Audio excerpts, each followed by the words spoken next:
Jay Garriani, Marcus Greaves, joined here by the man himself, Mr. Justin Herbert. Justin, how are we feeling going into this season?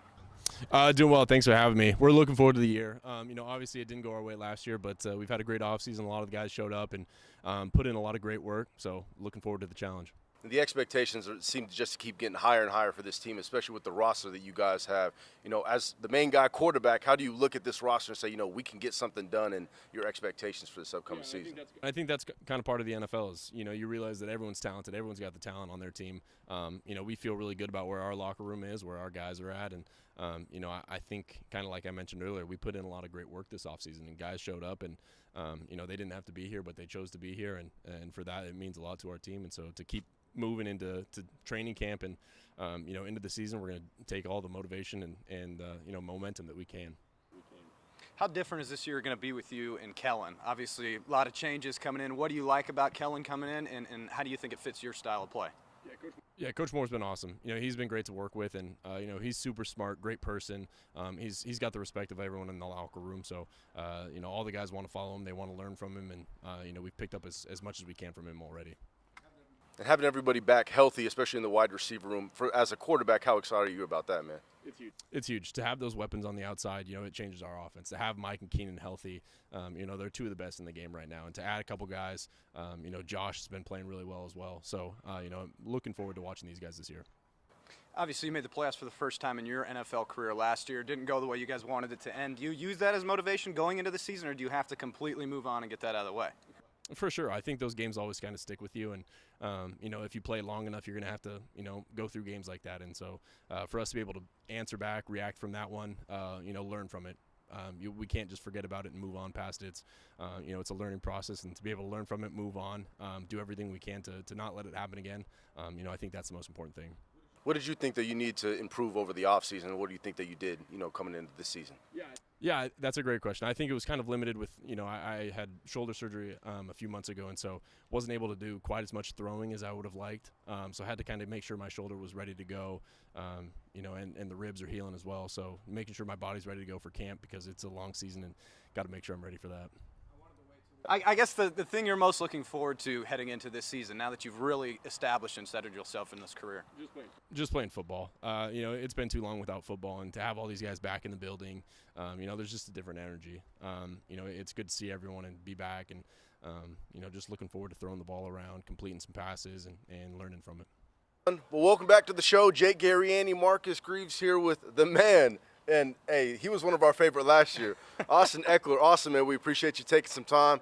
Just tell us, man, how you feeling coming into this season? Feeling great. It's been an amazing offseason for multiple reasons. But, there's a lot of potential, right? There's a lot of potential out there in the world and with this team. So I'm looking forward to try to play that out throughout the rest of the year.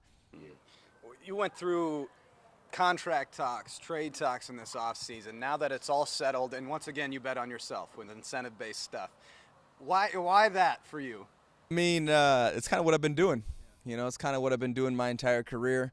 Ever since I've been wearing, number 3, 6th string here, and dropped out of my last semester of college just to focus on this opportunity. So I've been betting on myself pretty much all my life, and nothing's changed. Nothing's changed going into this year. It's another one of those where it's like, okay, I got one more year. Let's see if we can get anything from the Chargers. They were nice enough to give me some more incentive-based opportunities, so I really am appreciative of that. But yeah, you're always betting on yourself, and then the moment you don't, I feel like is the moment you stop, right? Continue to progress yourself. So I like to put myself in situations where, hey, Austin, you have to go get it done. You want to be a leader in that locker room or take more of a leadership role. Do you feel like you did that last year, and then this year, what is that looking like in that leadership role?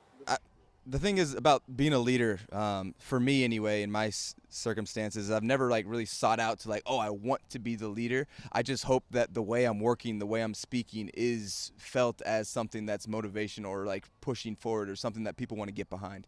And then it's up to the team whether they see me as a leader or not. Regardless, I'm going to continue to be the person I am. I'm going to try to provide value of myself on the field, in the weight room, in the locker room, just all aspects through this organization. And I'm hoping that's taken as something that would be, voted on to be a leader for this team. And it had been for the past 2 years, and it's going to be no different this year. Hopefully I could bring more value to these guys and continue to give them some type of purpose to continue to better themselves as a player and a man. When you talk about leading this team and helping out with that, where do you see this team needing to do to get over that next hump? You know, you talk about the end of last year and how it came up just short against the Jaguars. What does this team need to do to kind of get past that barrier? And we got to play better. We got to play better. That's what it is. You know, I don't think it was a lack of leadership or anything like that. It was just we were too inconsistent with our play. And whether you want to pin that on injuries, our scheme, players not, you know, doing the right things, like it's a combination of all of that.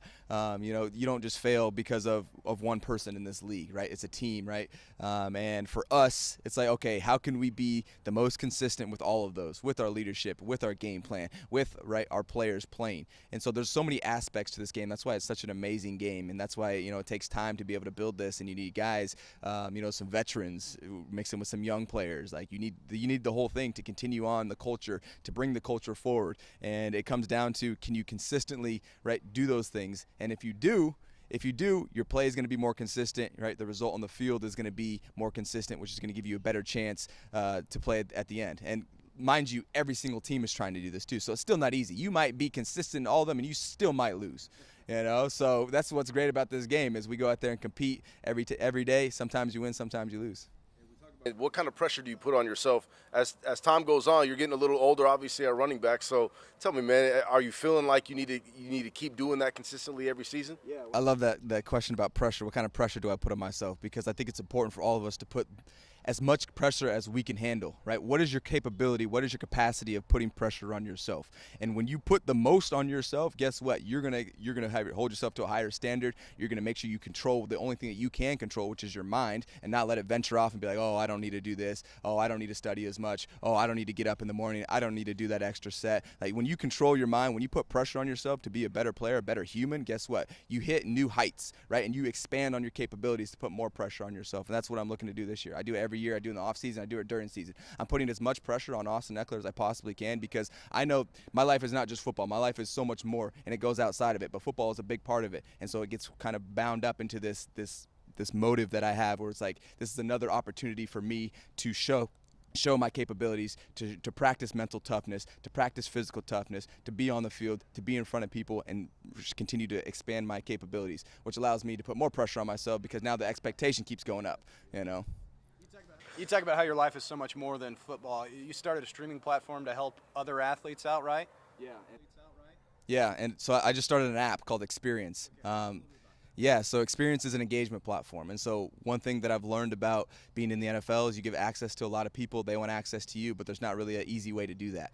And so for me, I wanted to create a platform for people to basically say, hey, if you want to interact with me, here you go. So like if someone wants to get their Austin Ekeler jersey signed, how would you do that?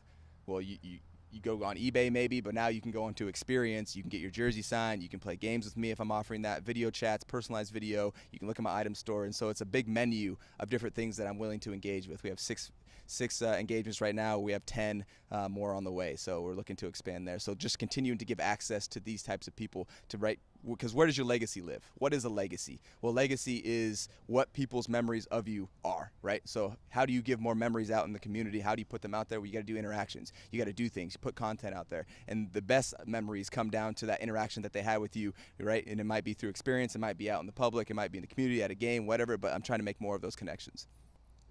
Last question I have for him, man, is where's the brick wall to run through, brother? Because for it's some odd time. reason, every time we talk to you, we're ready. Get this, the brick wall is in front of all of us, right? We all got it, right? We all have our own brick wall. Some are really big, some are just getting started out, some are young, some are, right, you're learning. Maybe you got to take a curve and go this way because you want to try something new. But we all have a brick wall in life, you know, and it depends on where your mental capacity is if you want to go through it. If you're not wanting to go through it, I would challenge you to find one that you are willing to go through, right? Because if you don't want to go through this one, it's like you've hit the wall and you're not going through, you're not progressing, right? And when you don't progress, you don't feel like you're working towards anything in life, and then you feel this stuck feeling, right? Or and that's not necessarily a bad thing, because that's telling you, okay, you need to find something. If you hit the wall, if you're like, man, this ain't it, like I don't feel good getting up in the morning, I'm not excited about anything, that's good. It's not necessarily good, but it's good that you're realizing that, right? Let's find something else to go run through the wall. Let's find some other people to get around that maybe can help me out. So yeah, everyone's got their own wall. Absolutely. Good stuff. Yeah. Good stuff, boys. Good stuff.